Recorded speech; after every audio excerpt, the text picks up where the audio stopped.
هي الحلقات تحفظني بآيات من القرآن، هي الحلقات تملأني بحب المصطفى العدنان، هي الحلقات تحفظني بآيات من القرآن، هي الحلقات تملأني بحب المصطفى العدنان، وأخلص نيتي دوما لرب واحد ديان بروح ملؤها طهر. Sure İsra tefsiri 2. ayetinden başlayıp okuyayım inşallah. Bismillah, elhamdülillah, ve salatu ve selamu ala Resulillah ve ala alihi ve sahbihi ecma'in. Esselamu aleyküm ve rahmetullahi ve berekatuhu. Tövende dehtanlağa İbn Kesir rahimahullah'ın Kur'an-ı Kerim tefsiri Uygurca tercümesi İsra suresi 2. ayetinden başlayıp okuyayım inşallah. Ba'de billahi mineşşeytanirracim.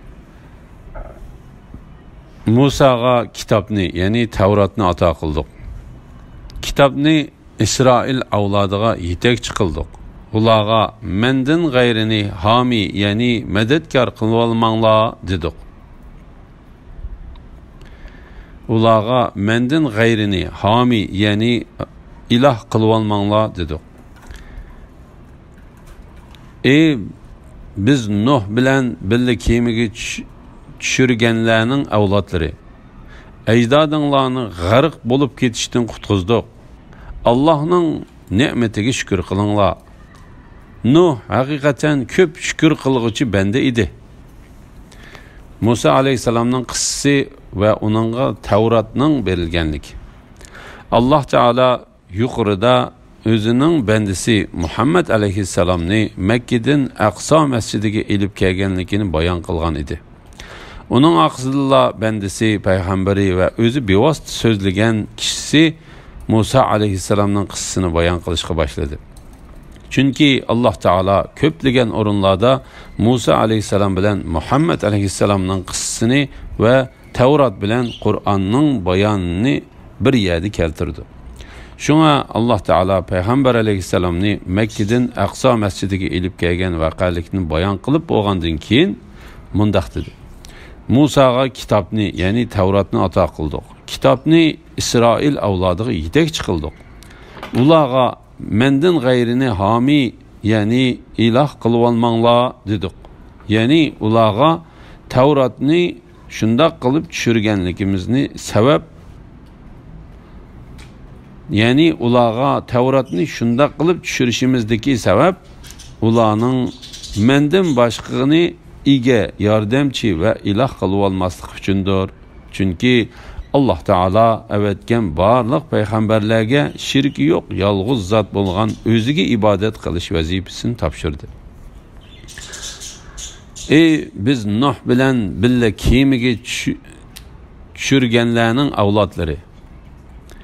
Ecdadınlarını garık bolup ketişten kutkuzduk. Allah'ın nimetine şükür kılınla. Nuh hakikaten köp şükür kılgıcı bende idi. Allah Teala bu ayette özünün ulağı ata kılgan nimetini esletip mındaq deydi. Suğa çökürüp yetişten kutkuzup suğa çöktürüp yetişten kutkuzup Nuh bilen kemige düşürülgenlerinin avlatları Silamu atanlardek şükür kılınla ve minin silage Muhammed aleyhisselam'ını peygamber kılıp evetip beriş bilen bergen nimetimni eslenla. İmam Ahmed Anas ibn Malik radiyallahu anhu'dan peygamber aleyhisselam'ın mundaq degenlikini rivayet kılıdır. Şek şübhisiz ki Allah Teala tamak yep yoki su içip bulup özüge, yani Allah Teala hamd etgan bendelerden razı buludu. Bu hadisni İmam Müslim, Tirmizi ve Nesai qatarlıqlar rivayet kılgan. Malik Zeyd ibn Aslam'ın Allah Teala'ga her vakitte hamd ettilip turdu degenlikini rivayet kıldı. Allah Teala'ga her vakitte hamd etilip turdu degenlikini rivayet kıldı. İmam Bukhari Ebu Hureyre radiyallahu anhu'dan Peygamber aleyhisselam'ın mundaq degenlikini rivayet kıldı. Kıyamet günü de men Adem balısının kattısıdır men. Bu bir uzun hadis bulup, hadisinin ahırda mındaq deb geldi. Ondan kişiler Nuh'nın qışığı kelib, ey Nuh, sen yeryüzüge evetilgen peygamberlerinin tuncusidursan, seni Allah Taala köp şükür qılğıcı bende qılıp dep atıdı. Şundaq bolğan eken sen Rabbingdan bizge şafaat sorap bersen dedi. Deydi. İsrail avladığa kitapta, yani Tevrat'ta, Palestin zimnida çoqum 2 qitim buzg'unchilik qilsalar ve zulm qilish bilan Allah çekilgen işlarni qilish bilan to'limi haddinglardan eshib ketsalar deb vahiy qildik.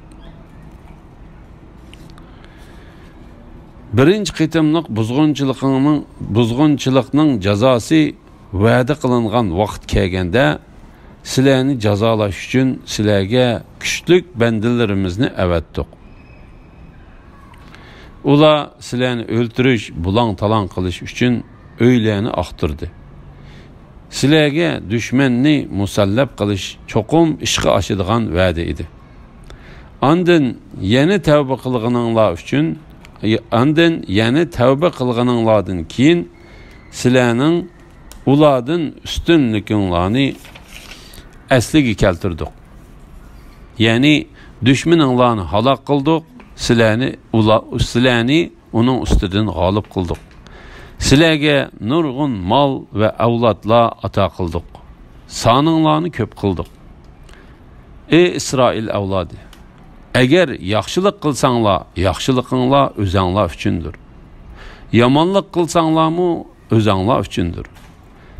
İkinci qitimliq buzg'unchilik jazosining va'da qilingan vaqti kelganda düşmanlarning xor qilishi bilan yuzinglarda qayg'uning alomatlari ko'rilishi uchun ularning Baytul Muqaddasga dastlabki qitimda kirganda kirib uni xarob qilishi uchun ishg'ol qilinganligi yerni vayron qilishi uchun ularni biz avatdik. Agar tavba qilsanglar, Rabbinglarning sizlarga rahim qilishi muhaqqaq yaqindir. Agar sizlar qaytsanglar, yani qayta buzg'unchilik qilsanglar, biz qaytimiz. Yani biz sizlarni qayta jazolaymiz. Cehennemni kafirlar uchun zindon qildik. Tevrat'ta Yahudilarning 2 qitim buzg'unchilik ilib bordiganligining bayon qilinganligi. Allah Taala o'zining İsrail avlodiga tushirgan kitobida ularning ziminda 2 qitim buzg'unchilik ilib bordiganligini, kishilarga cho'ngchilik va haqsizlik qiladiganligini ularga xabar berganligi va bildirganligini bayon qildi. Yahudilarning birinchi qitimliq buzg'unchilik ilib berishi va ularga berilgan jazo.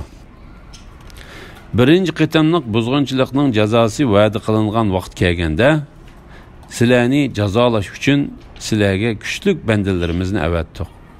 Ular sizlarni o'ltirish, bulang-talang qilish uchun o'ylarni aqtirdi. Sizlarga dushmanni musallab qilish uchun cho'qim ishga oshadigan va'da edi. Sizlarga dushmanni musallat qilish cho'qim ishga oshadigan va'da edi. Yani biz sizlarga bandalarimizdan kuchlik va tayyorliqi to'liq askarlarni avatdik. Ular sizlarning shaharlaringizga ega bo'ldi. Uylaringlarni aqtirdi va berib kelishda hech kishidan qo'rqmaydigan holatga keldi. Bu cho'qim ishga oshadigan va'da edi. Salaf ve halaflardan bo'lgan tafsirshunos olimlar Yahudilarga avatilgan bu askarlarning kim ekanligi to'g'risida ixtilof qilishib qoldi va hamda bu haqda Yahudilardan nurg'unlagan asarlar keldi. Men bu asarlarni bayon qilish bilan tafsirini uzartib etishni loyiq ko'rmadim. Chunki bu asarlarning ba'zilari Yahudilarning dinsizlari tarafidan to'qilgan. Onun ba'zilari to'g'ri bo'lishi mumkin, lekin biz ularning asarlaridan behojatmiz. Allah Taala hamd sanolar bo'lsin. Allah Taala Qur'onda bayon qilib bergan qissalar bizni Qur'ondan boshqa kitoblarda kelgan qissalardan behojat qiladi. Alloh Taala va uning payg'ambari bizni Yahudiylarga hojatlik qilib qo'ymadi. Alloh Taala Yahudiylarga askarlarni avatganligini ular haqida qissa bayon qilib keltirdi. Ya'ni ular ziminda buzg'unchilik qilganda va haddidan oshganda Alloh Taala ularning to'liq jazosini berish uchun ularning dushmanlarini hukmron qilib qo'ydi. Shuning bilan ular Yahudiylarning ichida qirg'inchilik ilib bordi. Uylarini oqtirdi. Ularni xorladi va azdi.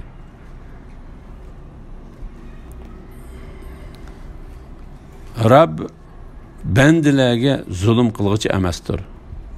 Chunki Yahudiylarning o'zlari haddidan oshdi. Payg'ambarlar va olimlardan nurg'unlagan odamlarni o'ldirib etdi. İbn Jarir Yahya ibn Sa'idning mundaq deganligini rivoyat qiladi. Men Sa'id ibn Musayyabning Babilning podshohi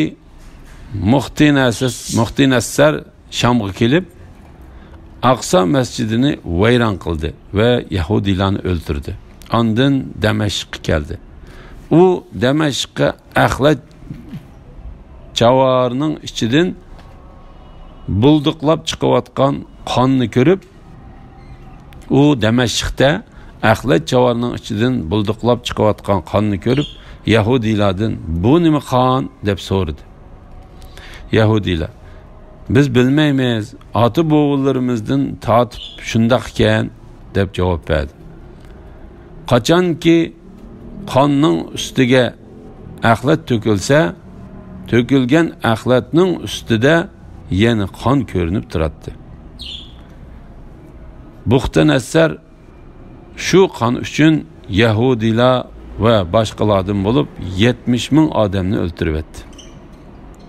Shuning bilan qonning chiqishi to'xtadi deganligini angladim. Bu Sa'id ibn Musayyabning Muayyabdan qilingan rivoyatdir. Ham bu haqda kelgan mashhur rivoyatdir.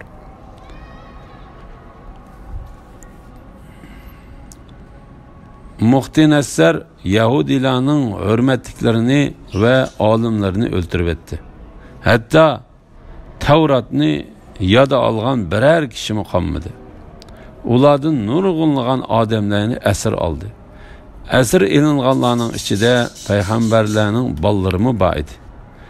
Bulardan boshqa bayoni to'limi uzun nurg'unlagan ishlar va voqeliklar yuz berdi. Agar biz to'g'ri yoki to'g'ri yaqin rivoyatlarni topsak, uni kitobga yozamiz va bayon qilamiz. Alloh taolo to'g'risini bilguchidir. Ey İsrail avlodi, agar yaxshilik qilsanglar, yaxshiliqinglar o'zinglar uchundir. Yomonlik qilsanglarmi o'zinglar uchundir. Alloh taolo bu haqda mundaq dedi. Kimiki yaxshi ish qiladigan foydasi o'zigidir va yomon ish qiladigan zararimi o'zigidir. Ularning ikkinchi qitimliq buzg'unchiligi. Ikkinchi qitimliq buzg'unchilik jazosining va'da qilingan vaqti kelganda dushmanlarning xor qilishi bilan yuzinglarda qayg'uning alomatlari ko'rilishi uchun ularning Baytul Muqaddasga dastlabki qitimda kirganda kirib uni xarob qilishi uchun ishg'ol qilganligi yerni vayron qilishi uchun ularni biz avatdik.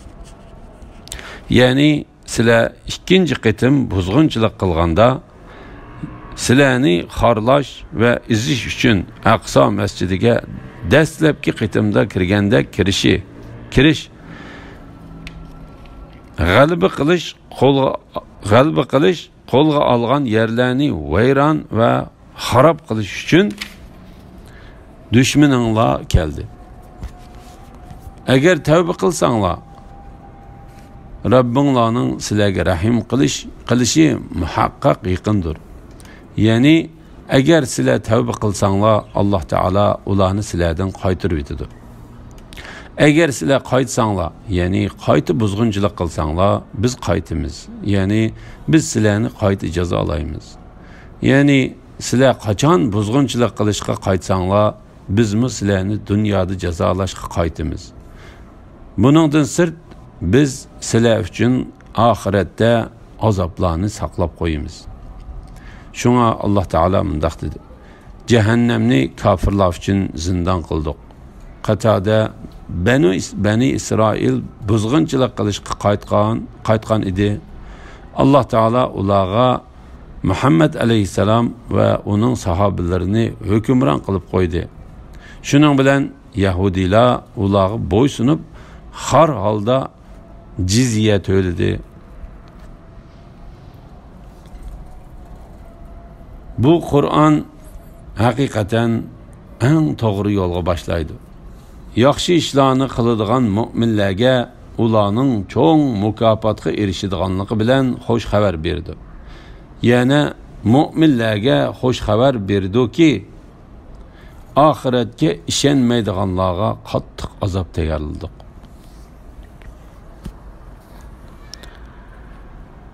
Alloh taolo Qur'onni madhilash.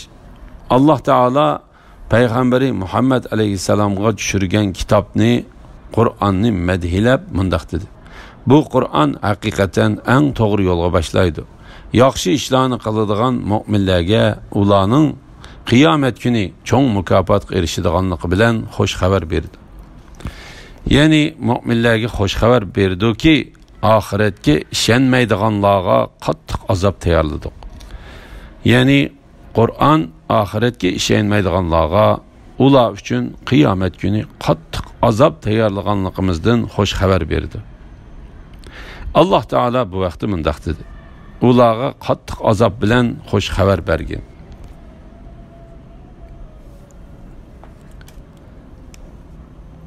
İnsan o'ziga va bola chaqalariga xayrlik duo qilgandek, ochchig'i kelganda beddua qiladi. İnsan aldıranğıdır. İnsanның aldıranğı ekanligi va o'ziga beddua qilib qoladiganligi. Alloh taolo bu oyatda insonning aldıranğı ekanligidan va uning ba'zi chaqlarda o'lim kelish, halok bo'lish, vayron bo'lish yoki la'nat etishdek tilaklar bilan o'ziga yoki bola chaqalarga va yoki mol mulkiga beddua qiladiganligidan xabar berdi. Agar Alloh taolo uning tilaklarini ijobat qilsa, albatta u halok bo'ladi. Alloh taolo bu vaqtda mundaq dedi: Agar Alloh kishilar talab qilgan yomonlikni ishga oshirishga, ular talab qilgan yaxshilikni ishga oshirishga oldirgandek oldirsa edi, ularning ajali cho'qim yetgan bo'ladi. Ya'ni halok bo'ladi. Yuqorqi oyatning ma'nosi haqida Ibn Abbas radhiyallohu anhuma, Mujahid va Qatada qatorliqlar shundaq dedi.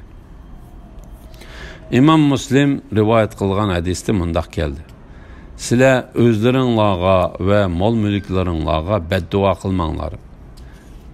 Agar duo Alloh taoloning duolarni ijobat qiladigan vaqtiga to'g'ri kelib qolsa, Alloh taolo uni ijobat qilib o'tadi. Ya'ni duoda tiligining lag'dek qilib o'tadi. La ilaha illalloh. İnsanni shundoq duolarni qilishga uning endish qilishlari aldirang'uligi elib boradi. Shunga Alloh taolo mundaq dedi: İnson aldirang'udir. Salman Farisi ve İbn Abbas radıyallahu anhumlar bu yerda Adem aleyhisselamның Allah Taala onunğa dəslab can kirgizgan chaqda can texib putig'i berib bo'g'icha o'rindan turmoqchi bo'lganligi to'g'risidagi qissasini bayon qildi. Buning tafsiloti bundoq: Adem aleyhisselamga canning pulinishi uning bosh tarafidan bo'ldi. Can onun demiqiga kelganda u tushkurib Elhamdülillah deydi. Allah Teala: Ey Adem, Rabbin sana rahmet kıldı deydi. Can onun közüge kelgende u közünü açıdı.